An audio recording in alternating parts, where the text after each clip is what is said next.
सास ने किया आटा गीला। रानी अपनी बहू और बेटे के साथ पालमपुर गांव में रहती थी। एक दिन रानी अपनी बहू से कहती है, अरे बहू इधर आओ। जी माँ जी अभी आई, करम जी को टिफ़िन देकर आती हूँ। ठीक है बहू, देकर आओ। बहू नीति करम जी को टिफ़िन देकर माँ जी के पास जाती है। नीति, मैं कह रही थी कि मुझे मार्केट जाना है, तू मेरे साथ चलेगी? नहीं माँ जी, घर में बहुत काम है तो मैं आपके साथ नहीं जा सकती। चलो ठीक है, मैं अकेली ही चली जाती हूँ। आप मार्केट में क्या लेने जा रही हो माँ जी? कुछ नहीं, बस कुछ सामान लेना है। कल ही तो आप मार्केट गए थे माँ जी, आपने कल क्यों नहीं लिया सामान? नहीं बहू, मैं आज भी चली जाऊँ तो क्या? ठीक है माँ जी, जैसे। इतने में रानी मार्केट चली जाती है। तभी उसकी पड़ोसन टमाटर खरीद रही होती है। अरे ज्योति, तुम जहाँ क्या कर रही हो? कुछ नहीं रानी, बस घर में टमाटर ख़त्म हो चुके थे, टमाटर खरीदने आई हूँ। घर में इतने कम टमाटर क्यों रखती हूँ ज्योति? नहीं रानी, महंगाई बहुत ज़्यादा हो चुकी है, इसलिए मैं कम टमाटर ही खरीदती हूँ। तभी ज्योति टमाटर वाले भाई के पास जाती है और कहती है, भाई 1 किलो टमाटर दे दो। इतने में रानी ज़ोर ज़ोर से हंसने लगती है कि मैं हमारे ज़माने में 5 किलो टमाटर लेती थी। सच में रानी, तुम 5 किलो टमाटर लेती थी? हाँ, तो फिर आज भी तुम 5 किलो टमाटर ही लोगी?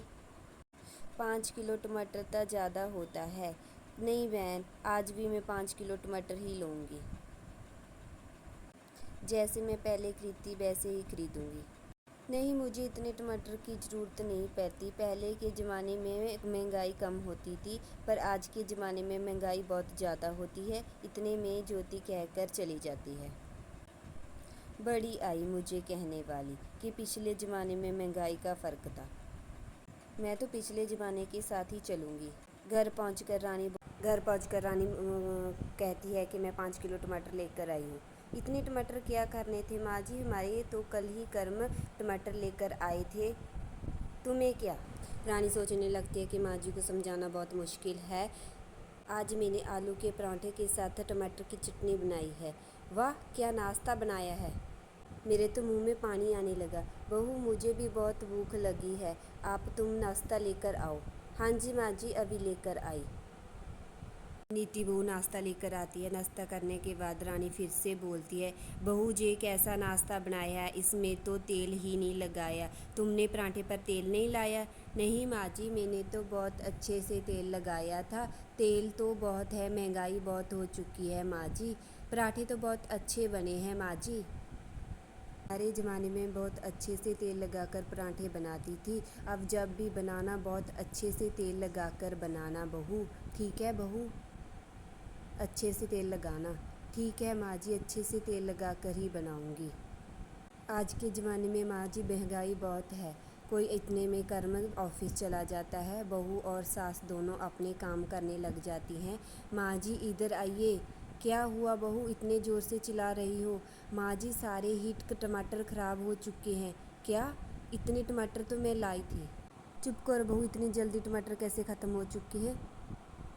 नहीं माँ जी, टमाटर बहुत ख़राब हो चुके हैं, आप देख तो लो एक बार।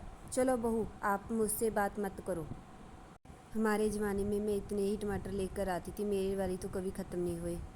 नहीं माँ जी, सच में ख़राब हो चुके हैं। ठीक है माँ जी। ठीक है बहू, जैसा तुम्हें ठीक लगे तुम वैसा करो। मुझे जैसा ठीक है माँ जी, आपको जो जैसा ठीक लगता है आप वैसा कीजिए। ओके माँ जी, मैं आपकी बात ही मानूंगी, जैसा आप कहोगे। सास में के पास जाती है, कहती है, भैया मुझे 50 तोले सोना दे दीजिए। अब मैं आपको अभी आधे पैसे दूँगी, आधे पैसे मैं आधे पैसे दे जाओ, आधे पैसे बाद में दे जाना। ठीक है भैया, मैं आपको अब सास घर में आती है, बहू से कहती है कि मैं 50 तोले सोना लेकर आई हूँ। इतना सोना क्या करना है माँ जी हमने? नहीं बहू, इतना ही सोना मुझे चाहिए। तुम चुप करो बहू, तुम्हें क्या पता? तुम्हें इतना पैसा कहाँ से आया माँ जी? जहाँ से भी आया हो। इतने में कर्म को बात पता चल जाती है। कर्म सोचता है कि माँ को समझाने के लिए मैं तो उसे जिम्मेदारी दी थी, पर माँ ने तो और ही काम कर दिया। अब मैं क्या करूँ? माँ ने तो धीरे धीरे सारे ही पैसे ख़त्म कर दीजिए। मुझे नहीं लगता कि माँ कभी सुधरेगी। कुछ दिनों के बाद सुनियार रानी के घर आता है। मुझे रानी से बात करनी है। आप कौन? मैं सुनियार। कहाँ से आए हो भैया? आपकी माताजी ने मुझसे 50 तोले सोना लिया है और आधे पैसे दिए हैं, आधे पैसे नहीं दिए। हे भगवान, मैं तो मर गई, क्या करूं अभी? 1 लाख रुपया रहता है बहू, आप बुलाइए उसे। ठीक है भैया, मैं बुलाती हूँ अभी। इतने में बात सुनकर ज़ोर से जुद चिल्लाती है बहू तो माँ बेटा आ जाते हैं। करमते रानी आते हैं। बहू कहती है कि माँ ने आपसे सोना लिया है, 1 लाख रुपया देना है। क्या 1 लाख रुपया? सारे ही पैसे कहाँ गए? माँ जी, आपने तो कहा था। महंगाई बहुत हो चुकी है, इतने पैसे कहाँ से आएंगे माँ जी? आपको देख कर लेना चाहिए था सोना माँ जी। मेरे को पैसे हैंगे बहू, मैं अभी लेकर आती हूँ।